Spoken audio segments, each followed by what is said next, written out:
दोस्तों ये कहानी एक राइटर की है जिसके अंदर प्यार नाम की कोई चीज नहीं थी, इसलिए वो बस नई नई लड़कियों के साथ मजे करता था। एक दिन उसे एक खूबसूरत लड़की को देखते ही उससे प्यार हो जाता है, लेकिन वो लड़की उसके प्यार को एक्सपेक्ट नहीं करती, जिससे उसका दिल टूट जाता है। तो चलिए देखते हैं वो किस तरह से अपने प्यार को हासिल करता है। दोस्तों कहानी काफी मजेदार है, तो वीडियो में एंड तक जरूर बने रहना। कहानी की शुरुआत में हम क्रिस को देखते हैं, जिसे प्यार के ऊपर एक कहानी लिखनी थी, लेकिन क्रिस को समझ नहीं आता कि वो क्या लिखे, क्योंकि उसे कभी किसी लड़की से प्यार नहीं हुआ था। क्रिस हमें बताता है बचपन में उसने एक लड़की से प्यार करने की कोशिश की थी, लेकिन तब भी उसे प्यार नहीं हुआ। इसलिए क्रिस अब नई नई लड़कियों से मिलता है और उनके साथ रोमांस करता है, लेकिन जब उन लड़कियों के बॉयफ्रेंड को पता चलता है तो क्रिस उनसे मार खाता है। वही क्रिस का मैनेजर क्रिस को अपनी स्टोरी पूरी लिखने के लिए कहता है। क्रिस उसे कहता है मैं प्यार के बारे में कुछ नहीं लिख सकता। दरअसल क्रिस एक एक्शन मूवी लिखना चाहता है, लेकिन क्रिस का मैनेजर उसे कहता है जब तक तुम एक लव स्टोरी नहीं लिखोगे मैं तुम्हें कोई एक्शन फिल्म नहीं लिखने दूंगा। दरअसल क्रिस को प्यार पर बिल्कुल भी बिलीव नहीं था, क्योंकि जब वो छोटा था तब उसकी मोम उसे छोड़कर किसी के साथ भाग गई थी और तब से ही उसे उसके दादाजी ने बड़ा किया। और जब भी उसे कोई लड़की प्रपोज करती है तो क्रिस उन्हें एक ही बात कहता है, मैं कभी भी तुमसे प्यार नहीं कर पाऊंगा। वही एक दिन क्रिस अपने फ्रेंड के साथ चैरिटी के इवेंट में जाता है। क्रिस वहाँ ये सोचकर आया था कि वहाँ उसे नई नई लड़कियाँ देखने को मिलेगी, लेकिन वहाँ उसे एक भी लड़की नहीं मिलती। तभी वहाँ एक लड़की आती है जिसका नाम एमी होता है। एमी क्रिस से बात करती है और उससे पूछती है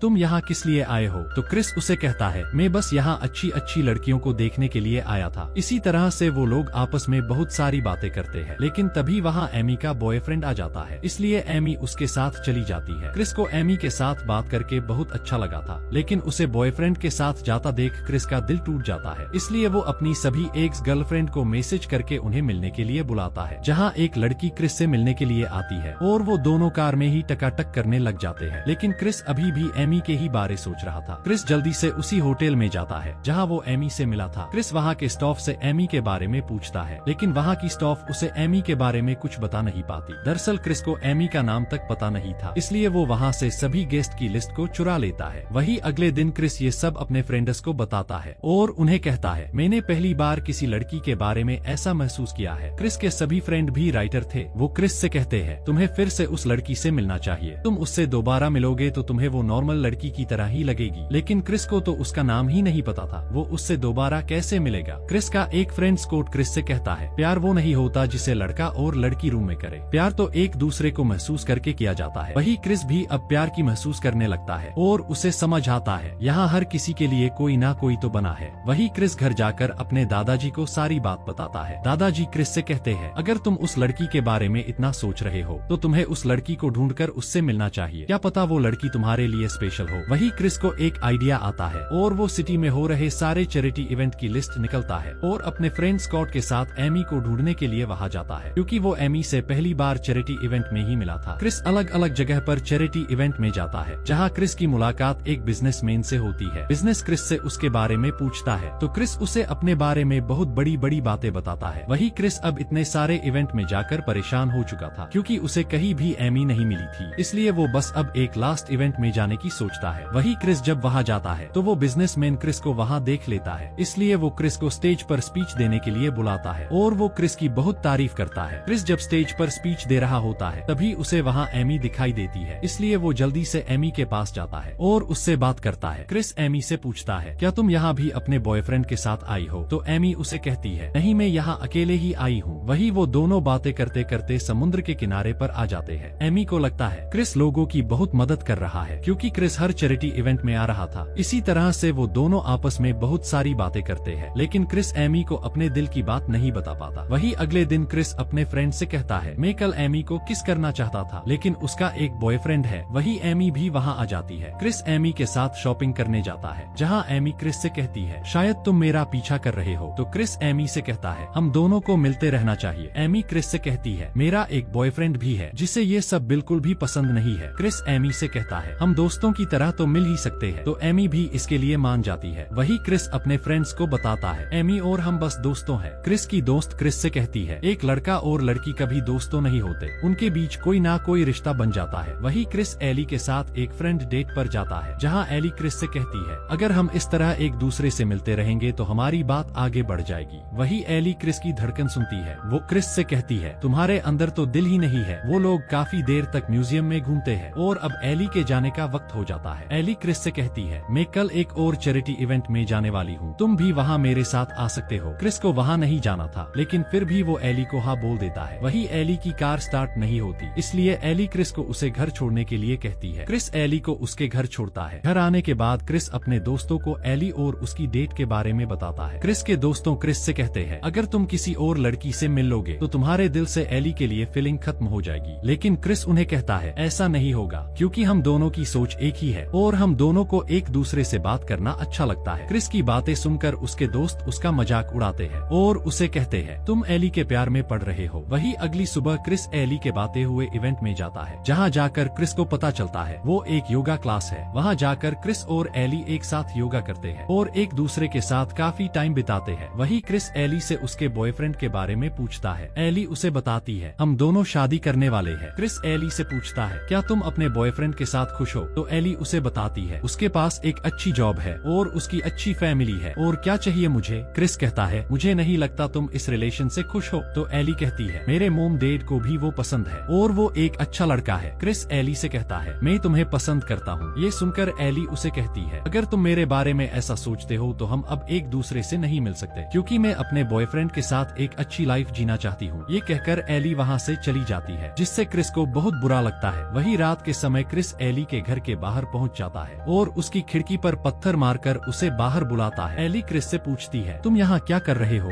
क्रिस एली से कहता है, मैं तुम्हारे साथ थोड़ा टाइम बिताना चाहता हूँ। वही वो दोनों वॉक के लिए जाते हैं। क्रिस एली को बताता है, जब मैं छोटा था तब मेरे दादाजी के साथ में यहाँ आया करता था और हम यहाँ बहुत मजे करते थे। वो दोनों एक शॉप पर जाते हैं। वहाँ जाकर एली अपने लिए एक बर्थडे कार्ड खरीद लेती है, क्योंकि आज एली का बर्थडे था। क्रिस एली से कहता है, तुमने खुद के लिए ये बर्थडे कार्ड क्यों खरीदा? तो एली उसे बताती है, ये मैंने अपने लिए अपने डैड की तरफ से खरीदा है। दरअसल एली के डैड अब इस दुनिया में नहीं थे। एली क्रिस को बताती है, जब मैं छोटी थी तब मेरे डैड ने सुसाइड कर लिया और तब से ही मैं अपने बर्थडे पर उनकी तरफ से अपने लिए एक कार्ड खरीदती हूँ। क्रिस को ये सुनकर बहुत बुरा लगता है, इसलिए क्रिस एली को किस कर लेता है और फाइनली वो घर आकर एक दूसरे के साथ रोमांस करने लगते हैं। क्रिस जब भी किसी और लड़की के साथ रोमांस करता था तब उसे अजीब लगता था, लेकिन आज जब वो एली के साथ है तो उसे अच्छा फील हो रहा था। वही अगली सुबह एली क्रिस से कहती है, हमारे बीच कल जो भी हुआ उसका कोई मतलब नहीं है और तुम उसे भूल जाओ। लेकिन क्रिस उसे कहता है, मैं इसे नहीं भूल सकता, मैंने पहली बार तुम्हारे साथ अच्छा फील किया है। तो एली उसे कहती है, हम जब भी किसी नए इंसान से मिलते हैं तो हमें ऐसा ही फील होता है। क्रिस एली से कहता है, मैं बाकी लड़कों की तरह नहीं हूँ, इसलिए तुम्हें एक बार मुझे मौका देना चाहिए। लेकिन एली क्रिस की बातों पर ध्यान नहीं देती। वही क्रिस अपने दोस्तों के पास जाकर उन्हें ये सब बताता है। क्रिस के दोस्त उसे कहते हैं, कल तक तुम एली के दोस्त थे और आज तुम एली से कुछ और ही बोल रहे हो। क्रिस को भी ये बात समझ आ जाती है, इसलिए वो एली को कॉल करके उसे सॉरी बोलता है। अगली सुबह जब क्रिस एली से मिलता है और वो दोनों एक दूसरे से बातें कर रहे होते हैं, तभी चैरिटी इवेंट वाला बिजनेसमैन वहाँ आ जाता है। वो क्रिस से कहता है, तुमने मुझे जो भी अपने बारे में बताया था वो सब झूठ है, तुम एक राइटर हो। एली को क्रिस का इस तरह से झूठ बोलना अच्छा नहीं लगता, इसलिए वो वहाँ से उठकर चली जाती है। रात के समय क्रिस अपनी फ्रेंड मेलोरी के पास जाता है। क्रिस उसे कहता है, मुझे लड़कियों को समझने में वक्त लगता है। तभी मेलोरी क्रिस को अपने दिल की बात बता देती है और उसे कहती है, मैं तुमसे प्यार करती हूँ। ये सुनकर क्रिस की टेंशन और भी बढ़ जाती है, इसलिए वो वहाँ से चला जाता है। अगले दिन क्रिस एली से मिलता है। एली क्रिस से कहती है, मेरा बॉयफ्रेंड और मैं शादी करने वाले हैं। ये सुनकर क्रिस को गुस्सा आ जाता है और वो एली की एंगेजमेंट रिंग को फेंक देता है। क्रिस एली से कहता है, अगर तुम उससे प्यार नहीं करती तो तुम उससे शादी क्यों कर रही हो? ये कहकर क्रिस वहाँ से गुस्से में चला जाता है। रात के समय क्रिस एली के घर के बाहर जाकर तमाशा करने लगता है। वही एली भी अपने बॉयफ्रेंड के साथ थी। एली का बॉयफ्रेंड गुस्से में नीचे आता है और क्रिस के साथ फाइट करने लगता है। क्रिस ने बहुत ज्यादा ड्रिंक कर रखी थी, इसलिए वो एली के बॉयफ्रेंड से पिट जाता है। एली क्रिस से कहती है, मेरे दिल में तुम्हारे लिए कोई फीलिंग नहीं है, इसलिए तुम मुझे भूल जाओ। ये सुनकर क्रिस बहुत हर्ट हो जाता है। अगले दिन क्रिस को पता चलता है एली कहीं हार्ट के पास शादी करने वाली है, इसलिए क्रिस पूरी सिटी में जहाँ भी हर्ट बने हुए थे वहाँ एली को ढूंढता है। क्रिस का सपोर्ट करने के लिए उसके साथ बहुत सारे लोग हो जाते हैं। लास्ट में क्रिस एक एरो वाले हर्ट के पास पहुँचता है, जहाँ उसे एली बैठी हुई मिलती है। दरअसल एली ने भी अपनी शादी कैंसिल कर दी थी। क्रिस एली से कहता है, मैं तुम्हारी शादी में बहुत बड़ा हंगामा करने वाला था। एली उसे बताती है, मुझे उसके साथ शादी करना अच्छा नहीं लग रहा था। इसी तरह से वो दोनों आपस में बहुत सारी बातें करते हैं। क्रिस एली को किस कर लेता है और इसी सस्पेंस के साथ इस मूवी की हैप्पी एंडिंग हो जाती है। दोस्तों, मूवी पसंद आई हो तो वीडियो को लाइक और चैनल को सब्सक्राइब करना ना भूले। Thanks for watching.